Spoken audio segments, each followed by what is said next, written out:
जिस चीज़ का फाइनली इंतज़ार था वो मामला अब हो गया है। ईरान ने अमेरिका के 20 अरब डॉलर के बहरी बेड़े पर मिसाइल मारा है और उन्होंने ऐलान किया है कि ये तकरीबन 350 किलोमीटर दूर था और ये हम पर अटैक करने के लिए आ रहे थे बड़ी तादाद के अंदर। और उसी वक्त ईरान ने मिसाइल मारा है और उन्होंने कहा है कि हमने इनको मिसाइल मारा, इसके साथ डिस्ट्रॉयर भी थे। और इस सूरत हाल में ये अभी नहीं पता कि उन्होंने हाइपरसोनिक मिसाइल मारा या नहीं, लेकिन जो सूरत हाल अब सामने आ रही है उससे गालिबन पता ये चलता है कि ईरान ने जो मिसाइल मारा है वो हल्की नौइयत का मिसाइल था, जिसमें उन्होंने अमेरिका के एयरक्राफ्ट कैरियर को इमीडिएटली वहां से भागने पर मजबूर किया है।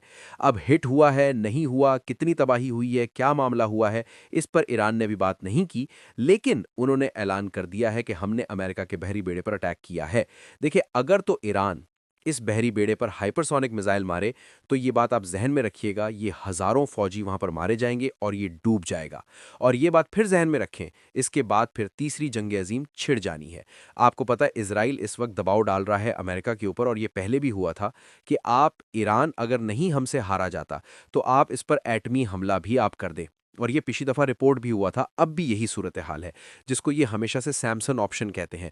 और आपको पता है सैमसन ऑप्शन क्या है, जिसमें अमेरिका तो छोड़ें, इजराइल के पास ये ऑप्शन है कि अगर हमारे पास बचने का कोई रास्ता नहीं है तो फिर हम इस सूरत हाल के अंदर मुकम्मल तौर पर सैमसन ऑप्शन का इस्तेमाल कर देते हैं, यानी खुद भी तबाह होंगे और उसके बाद सबको तबाह कर देंगे, यानी एटमी हथियार इस्तेमाल करके बाज़ इलाकों को तबाह कर देंगे। और ये बेसिकली सूरत हाल में उन्होंने ये काम करना है। देखिए, सबसे बड़ा मसला यहाँ पर यह है कि इस वक्त कोई मुस्लिम मुल्क किसी लेवल पर नहीं। हाँ ठीक है, गल्फ़ कंट्री से अमेरिका को कहा जा रहा है, लेकिन ये जो वाक़या है, ये बात आप जहन में रखिएगा, दो वाक़यात ऐसे हैं जो हो जाएं तो फिर उसके बाद शायद हो सकता है ये एटमी जंग की तरफ मामला जा सकता है। और ये यानी आउट ऑफ कंट्रोल हो जाएगा, उसमें फिर कोई यानी जो सारी रेड लाइंस है वो क्रॉस हो जाएंगी।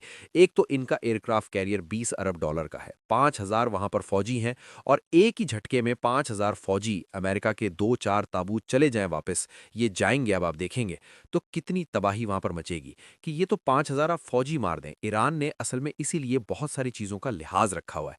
पहले भी उन्होंने ये लिहाज रखा था कि हम ये जंग ना करें, अटैक ना करें, फिर उन्होंने लीडर को मार दिया। तो इस दफा तो उन्होंने कहा गल्फ कंट्रीज को हमने छोड़ना नहीं। देखें, दुबई जैसी जगह पर अटैक हो रहा है, कभी जिंदगी में किसी ने तसव्वुर भी नहीं किया था। अबू जहबी जगह पर अटैक होगा, दोहा में कभी किसी ने सोचा था अटैक होगा?